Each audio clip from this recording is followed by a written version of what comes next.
So on Tuesday night at around 6 p.m. In the US, in local time, the 55-year-old Marcellus Williams was executed by the state of Missouri against the wishes of the victim's family and against the wishes of the prosecutors in his original case. Marcellus was one of 5 state-sanctioned executions that were scheduled for this week, but questions around his trial and concerns around the nature of his conviction threw Missouri's justice system into the spotlight. There were things like a lack of DNA evidence on the murder weapon and forensic proof that the murder weapon was mishandled at the time. There were reports that his original jury had numerous black jurors deselected, including one for looking like he could be his brother. There are a lot of questions that were around the case of Marcellus Williams that were ignored by the state's attorney general, who pushed forward very aggressively to move forward with his execution. In fact, in August this year, Williams and his prosecutors reached an agreement to halt his execution. He would plead no contest to first-degree murder in exchange for a new sentence of life without parole. His lawyers at the time said that this wasn't an admission of guilt. It was just designed to help save his life whilst he pursued new evidence to prove his innocence. A judge signed off on that agreement. The victim's family signed off on that agreement. But Attorney General Andrew Bailey challenged it, and the state Supreme Court blocked it. The Innocence Project, who were fighting for clemency for Williams, even up to the hour before his execution, shared that the vast majority of people exonerated from death row are Black or Latinx, and more than half of death row exonerees are Black. Inconsistencies in death sentence cases are far more common when it comes to Black and Latinx prisoners than they are white. But it's also important to acknowledge that they're pretty common overall. Just last week, Khalil Divine Black's son Allah was executed in South Carolina, despite the fact that one of the key witnesses in his case completely retracted their testimony. In a lot of cases, it almost feels like pushing forward with these executions is more of a point of pride for the court, or trying to avoid some sort of lawsuit for mishandling of the case. In the case of Marcellus, there were plenty of questions, but there are also questions around the intentions of the Attorney General, Andrew Bailey. So Andrew Bailey and his office have a history of fighting against the rights of people who have been wrongfully convicted to be exonerated. There are numerous cases over the years. You can look it up for yourself. He's blocked challenges to convictions. He's said again and again that justice has already been served. But he doesn't always feel that way. So I wanted to share tonight one of the videos that we've seen from the creator Drake from Texas on TikTok, talking through his track record as Attorney General. The Missouri governor is granting pardons at a pace not seen since the World War II era. I thought I'd go through a list of some of the Missourians Mike Parson has granted clemency to in his time as governor. Kenny Batson, now a free man and a local pastor, convicted of car vandalism, burglary, DUI, and, quote, nearly beating a man out of this life and into the next. Pardoned 2022, freed from prison, voting rights fully restored. Britt Reed, son of Chiefs coach Andy Reid, convicted of DUI after crashing his truck, injuring 6 total, including sending a 5-year-old girl into a coma for 11 days with a traumatic brain injury. Sentenced to 3 years in prison, Governor Parsons commuted his sentence without consulting the prosecutors or the victim's family, reducing time served to be under house arrest. Mark and Patricia McCloskey, the St. Louis couple, who, upon seeing George Floyd protesters walking past their home, assumed the position outside, rifles in hand, aimed at the peaceful protesters. Convicted of misdemeanor assault, pardoned 6 weeks later. Marcellus Williams, an inmate for nearly 20 years on a murder conviction, who has maintained his innocence the entirety of his prison stay. The prosecutors who originally sent Marcellus to prison had reversed course and have been pleading with the governor to stay the execution, spare Marcellus's life. After admitting they purposefully packed the jury with white jurors, the 2 main trial witnesses were not credible, and new DNA testing found none of Marcellus's DNA on the weapon used. The DNA that was found on the weapon was that of the prosecutors, after they mishandled the weapon without gloves.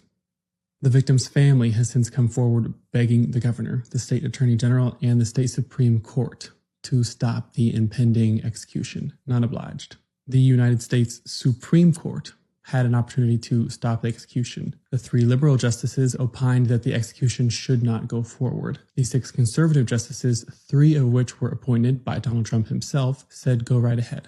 The same 6 conservative justices, 3 of which were appointed by Donald Trump himself, opined just months ago that Donald Trump is immune from prosecution of any crime he does as long as it's an official act as President of the United States. Marcellus Williams was not seeking to have his voting rights restored like Kenny Batson. He wasn't seeking to spend the rest of his sentence in the comfort of his own home like Britt Reed. He wasn't seeking to have his charges completely dropped like the McCloskeys. He was seeking to remain alive in this world. That was a bridge too far for each Republican with the power to do so. Politics matters in every way. It touches everything. Please vote. Now, this Attorney General obviously has a number of causes that he is very passionate about, but saving Marcellus Williams' life was not one of them. Attorney General Andrew Bailey also made the news earlier this year for fighting for justice for Elon Musk, of all people.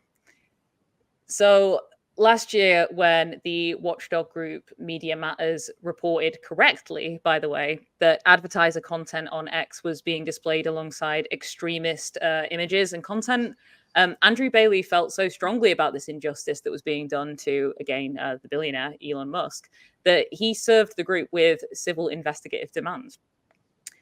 Obviously, this was dropped. But Brandon, I don't know, this case, I think, for a lot of younger activists or people who are getting politically involved for the first time, and in the UK, a lot of people seem to be really jarred by the case. I feel like the headlines like this and stories like this, we've seen it a lot of times before. It doesn't feel brand new for a lot of us. But what has been the reaction on the US side? What is your community? What are your audiences feeling around this? Yeah, definitely more left-leaning people, and with younger people, this is resonating as a real issue, because I think when you see things like this, it sheds a light on a larger issue, which is that elites will always protect elites, but they're not going to protect the people. And that's what you would hope that the state, the government is there to do, is to provide protections for you, not to murder you with plenty of evidence that you could be innocent, right? And something I think is important to note, that in that video of, I think it was Drake from Texas, where he shows the people who had gotten pardoned, every one of them was white, and the first black person they showed was the one that didn't get pardoned, that had his life taken from him. And it's also important to note that this is the reality in 27 states in America still. Like, there's plenty of states where this is still allowed, where this is still happening every day. I mean, there's tons of cases even right now that are getting pushed ahead for execution.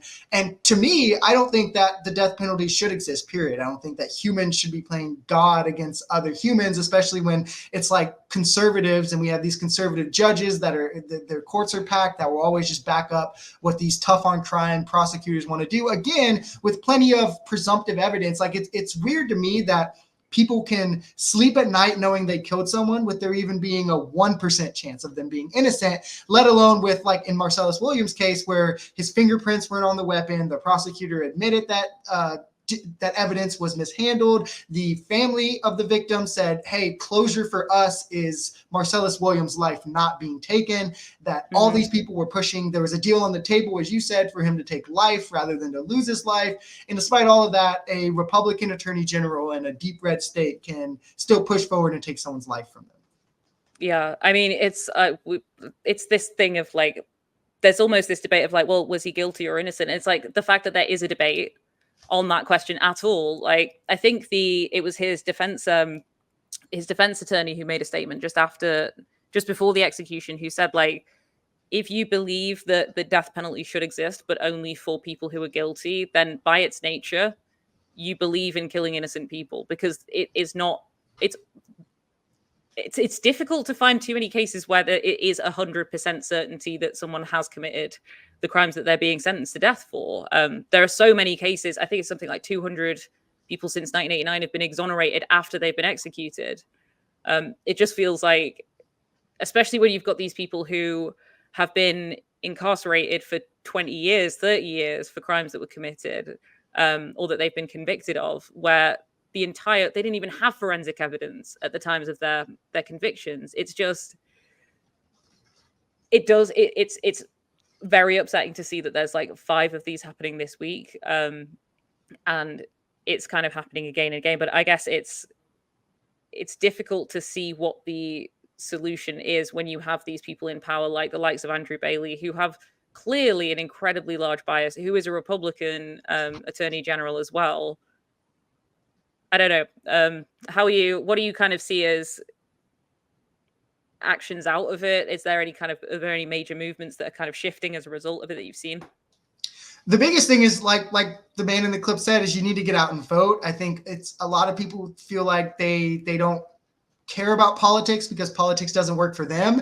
And I always try to tell you that if you remove your vote, like the one voice you have in the system, you're allowing politics to work against you, right? Like you have to try to make change. Change isn't going to come to you. And again, I think it also speaks to another larger issue where like unconscious racial bias is a huge problem in our judicial system. And that's why these things disproportionately affect Black and brown people are put onto death row more than white people. They're exonerated more than white people, yet we still allow these things to happen. So I think the same as most movements they typically start on the ground with these social organizings. Like there were mass petitions for Marcellus Williams to get pardoned. And usually it, sadly, unfortunately, takes a story like this to really hit mainstream media in America for people to realize, like, I have to get up and do something about this because I could be him, like I'm not that different from him. That could be me. I need to do something to stop this. And it starts on the ground with these kind of social movements building. And then liberals in our country tend to adopt things from these social movements once they become like electable positions. So it's about bringing it to the forefront where enough people care about this, where they will vote about it. Mm-hmm. Yeah, that is not a US exclusive thing with the liberals hopping on board, but it is, I think, was it in the case of Khalil, it was something like there was like 2 million signatures on petitions because one of the key witnesses was like, I don't want him to be executed on a false statement. And yeah, exactly. I was going to say, not only did he just recant his testimony, but he admitted that he lied in the testimony that made him found guilty, and yet they still went ahead and executed him despite that, despite millions of signatures, despite the liberal judges on the Supreme Court saying that they would go with a stay. It's just when conservatives pack the courts the way they do, there's not much you can do in the right now. No, I mean, I think when I was looking at the headline the other day, it was like, I can't comprehend that there's I know why it's there. I know that how all of this works. It makes sense, like in the horrible way that it does. But it's like the idea that there are people in like office buildings or in courts arguing specifically to kill someone. And going, no, I really want this person to be killed. Is like, is it not better to be safe than sorry? No, I guess is the answer. When it comes to especially Republican attorney generals and the likes of Andrew Bailey. And you would think, as you said, I think it's over 200 people that have been exonerated after being killed since 1979, if I'm correct, you would think that they would have a pause in how forcefully they were. Maybe this isn't working so well. Right? Yeah, maybe we're not doing this right. Wrong quite a few times. It's like 16%. Like it's a substantial percent. That's a big percent. Yeah, exactly. Like it's just, but tough on crime is something that sells for some reason to people, even though literally any data on the matter will show you that being tough on crime does not deter crime. So no, we actually talked about that the other day when we had luckily it has now been retracted by the Labour Party, but there was a period where they were talking about needing more prison spaces, and they wouldn't deny the idea that they were going to get more prison spaces in Estonia and send prisoners to Estonia. And there are so many statistics around prison reform foundation in the UK where incarceration is like the worst possible option for people reoffending, people being incarcerated. And we're talking about people who might not even have done the crimes that they've been convicted of, right? Yeah, it typically makes you more likely to commit more crimes, especially when you put it up against statistics of rehabilitation measures. And then another side of that I think a lot of people don't talk about enough is that it breeds poverty. Like if you're taking it, for example, like if somebody is the main breadwinner, the main financial foundation of their family, and you take them and you lock them up for a rather petty crime, and even if it's just a couple weeks until trial, they could miss a check, miss 2 checks, miss rent. That steamrolls and snowballs until like you're just breeding poverty, which is the conditions that lead to even more crime. Mm-hmm. I mean, it's miserable. It's horrible that it's continuing so blatantly as well. Luckily, though, obviously that Attorney General feels very strongly about looking out for Elon Musk. Yeah, somebody's got to protect the billionaires in this world, in this country, because yeah, we're so oppressed. He's not going to take him to space. And I think he needs to come to terms with that. Patreon.com/turnleftmedia. Support independent media. Support social justice that's there on social media. Thank you. Turn Left.